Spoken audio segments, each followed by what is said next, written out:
What's going on, you guys? It's your boy Khalil, aka Trafalgar Lil, and welcome to my room. Okay, it's been a crazy week in manga, and we got a lot to cover, so I'm gonna try to be as quick as possible. Before we get started, I'm gonna give you one and one only. This will contain spoilers for My Hero Academia, Jujutsu Kaisen, and One Piece, because I'm gonna be talking about those latest 3 manga chapters. So let's get to it. First off, with My Hero Academia, the series has finally come to its end. I'm not a My Hero Academia hater. I think that the series was good. The ending was exactly what you would expect of My Hero Academia. We look forward 8 years into the future. The manga chapter ends with Deku being an instructor at UA High. If you look back at a couple of my videos in the past, reaching the peak of the plot, where we're about to see some end credit scenes, like post-war style reflections. I talked about how we would be looking at how society would be moving forward with Deku's new example of what a hero should be. Now everybody is helping everybody in society. It's not just the heroes. And although Deku has lost his powers with All for One, or One for All, he still is able to fight with the rest of the heroes because Bakugo, this is going to be difficult.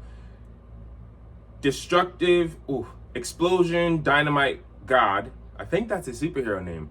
Explosion Dynamite God has started an initiative with the rest of the Class A alum, Deku's classmates, to come together and fund a project to get Deku a new hero suit similar to All Might's. So despite the fact that he couldn't fight with his quirk anymore, All Might was able to keep up with All for One. Deku now has a similar suit, so he will continue to work as a hero or be able to continue on his adventures with the rest of the heroes in society, and he's not going to be left out. Pretty decent ending. It was satisfying. I don't think it was anything to write home about.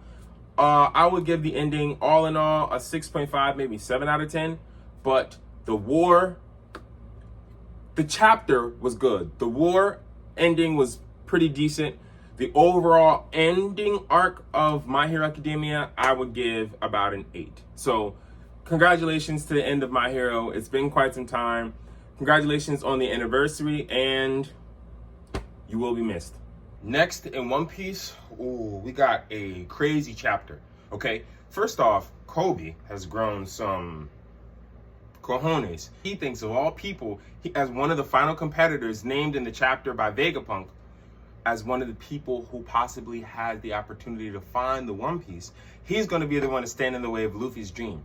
And it's not just him. A lot of people have been demonstrating and flexing their willpower in this chapter. For example, Emmet, the Iron Giant, who was known to be an affiliate of Joyboy and was the assailant who attacked Marijua 200 years ago, has confirmed that Luffy is not Joyboy, but his heartbeat and his rhythm has reminded him of Joyboy enough where it brought back his memories of the original Joyboy. And when he asked Luffy's name, and Luffy confirmed that he was a member of the D clan, something snapped within Emmet, releasing the stored haki of the original Joyboy. Haki so powerful enough that it was able to I'm figuring out the words for this. Deplete or diminish the 5 elders and their demonic forms.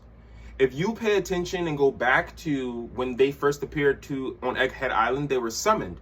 So Joyboy's haki, his Conqueror's haki, was so powerful, he was able to force by willpower, force them out of their presence and their summoning on Egghead.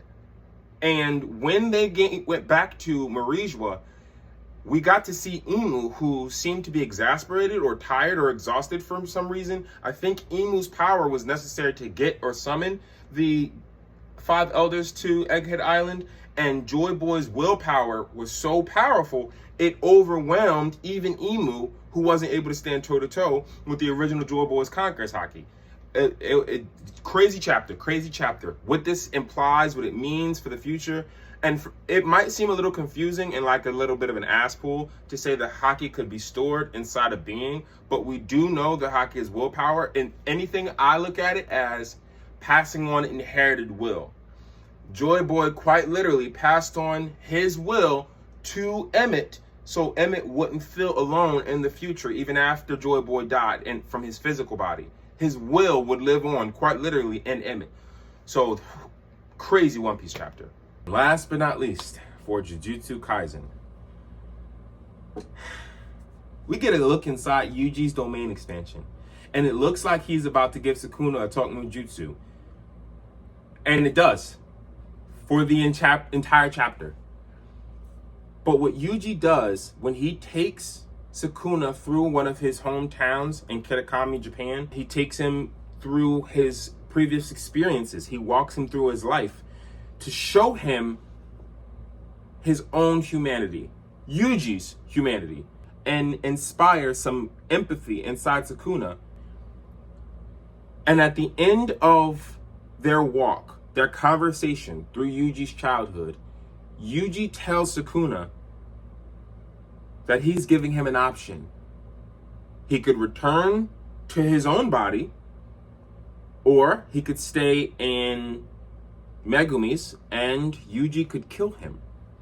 And it was at this moment that Sukuna realized that the entire walk was Yuji pitying him and offering him a chance because he had the power the entire time to defeat him.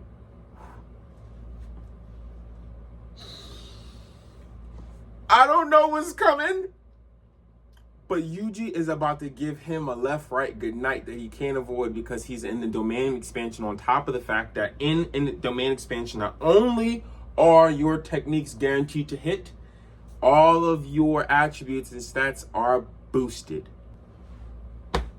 It's about to be this week in manga, man. I don't know what to do. It's sad to see a lot of series coming to their final sagas or conclusions, but this is some of the best. Like it's a good time to be a manga reader. It's a good time to be a manga reader. So guys, thank you again for watching. Make sure that if you like this kind of content that you follow the page, and I will see you guys on the next video. Peace.